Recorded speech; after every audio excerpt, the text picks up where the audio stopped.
निरगुडा आणि बेलसर पुलावर खड्डे पडल्यामुळे नागरिकांना त्रास होतोय। बिबट्याचे प्रमाण जास्त असल्यामुळे रात्रीची मोटारसायकल गाड्या वेगाने जात असतात, त्यामुळे अनेक जण त्या खड्ड्यात पडलेत। सतत पाऊस असल्यामुळे खड्डे मोठे झालेत, त्यामुळे पुलाचे पण नुकसान होण्याची दाट शक्यता आहे। निरगुडे आणि बेलसर या दोन गावांना जोडणारा हा पूल कमजोर होत चाललाय। बेलसर गावचे उपसरपंच रोशन मंडलिक, गौरव विजय मंडलिक, मोहन चिमाजी गायकवाड यांनी पीडब्ल्यूडीकडे खड्डे बुजवण्याची मागणी केली आहे। तसेच डॉक्टर डोळस यांनी जुन्नरचे आमदार शरददादा सोनवणे यांना भेटून पुलावर पडलेले खड्डे बुजवण्याची विनंती करणार आहेत। राष्ट्र सह्याद्री न्यूज साठी प्रतिनिधी मारुती ढोले, जुन्नर।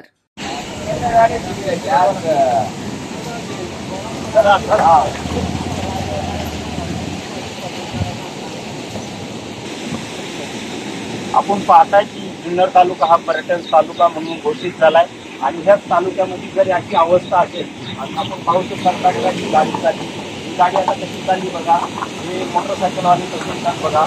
आणि ही जर अवस्था जर तालुक्याची असेल तर शरद दादा तुम्ही याकडे लक्ष द्या।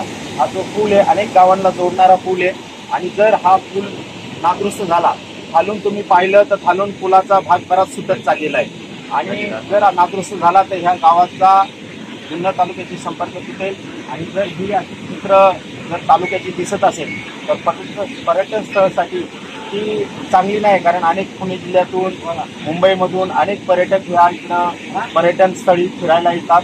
इकडं पर्यटन स्थळी जाण्याचा हा रोड आहे आणि जर अशी अवस्था जर जुन्नर तालुक्याची असेल तर शरद दादा इकडे लक्ष द्या आणि पीडब्ल्यूडीला सांगा आणि लवकरात लवकर ह्या पुलाचे जे खड्डे असतील खड्डे बुजवून हा पूल व्यवस्थित करा। कारण पूर्ण पुलावर पूर्ण पुलावर खड्डे झाले आणि गाड्या एवढ्या स्लो चालतात, मोटरसायकलवाला रात्री अपरात्री डबल टिबल सीट पडतात येते, खड्ड्याचा अंदाज येत नाही। शरद दादा तुम्ही याकडे लक्ष द्या आणि तालुक्याचे विकास पुरुष आहात, या रस्त्याचा मार्ग जो प्रश्न आहे तो लवकरात लवकर मार्गी लावा।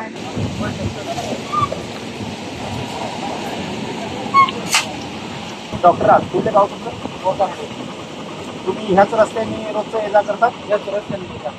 आता तुम्ही पुलावरून येत होते, तुमची गाडी कशी चालत होती?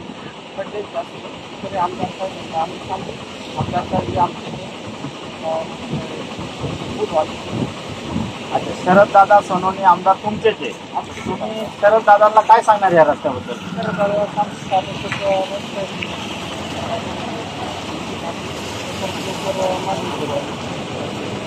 कारण ह्या खड्ड्यामध्ये 2-3 मोटरसायकलवाले पडले।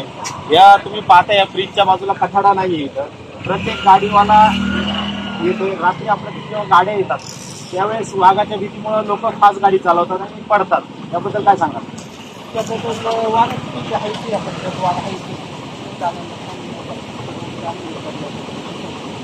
आता पावसाळा सुरू झालाय, पर्यटन स्थळ आहेत आणि लोक इकडं पर्यटन स्थळी येतात वरती पाहायला, ह्याच रोडचा वापर करतात। तर ती लोक जर असे रस्ता पाहिल्यावर येतील का जुन्नर तालुक्यात?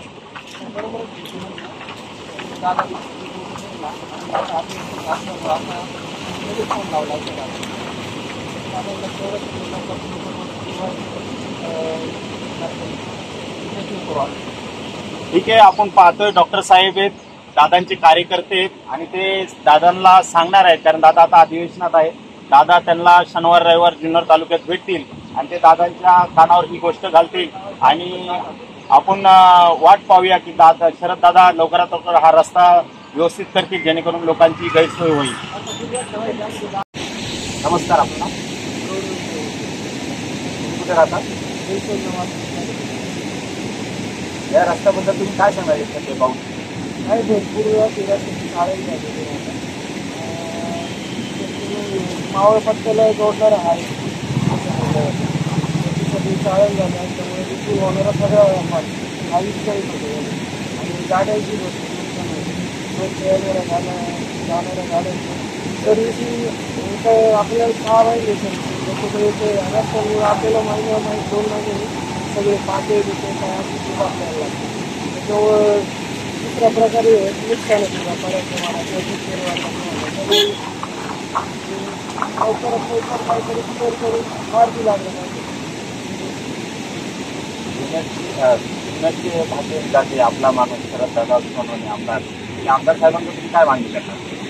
एक तर आता हे जे अंतर्गत रस्ते आहेत आपले मावळ पट्ट्याचे ते तरी लवकरात लवकर सुरू व्हावे। तुम्ही ह्या गावचे सरपंच आहे, ह्या रस्त्याबद्दल तुम्ही काय सांगाल? हे खड्डे पाहून अवस्था आहे की काय सांगाल? पाऊस दोन नाही झाला, पाऊस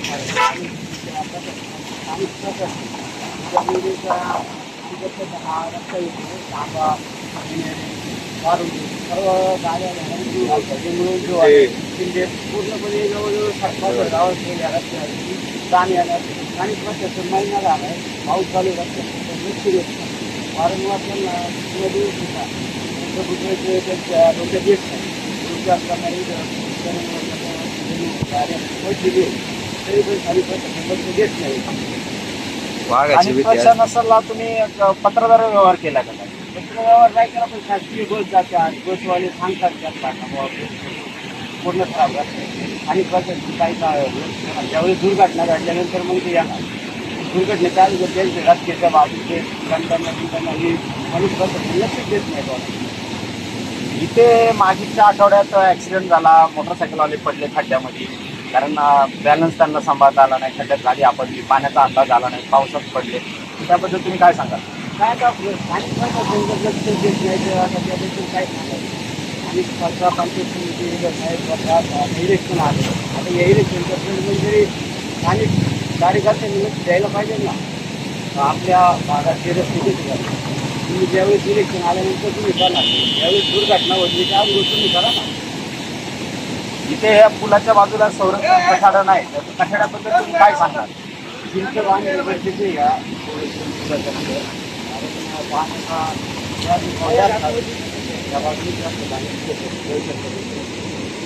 त्याला पत्र स्वरूपात यावेळेस सादर करू तर गरजच होते. कारण पुलाच्या दोन्ही बाजूला आपण पाहिलं तर कठाडा नाहीच आहे आणि नवीन जो ड्रायव्हर असेल त्याला अंदाज नाही आला तर गाडी खाली जाऊ शकते. हो, जाऊ शकते. दोन्ही बाजूला पाहिजे. अशाच ताज्या आणि महत्त्वपूर्ण घडामोडींसाठी पाहत रहा राष्ट्र सह्याद्री न्यूज. राष्ट्र सह्याद्री न्यूजला लाईक करा, शेअर करा आणि सबस्क्राईब करा.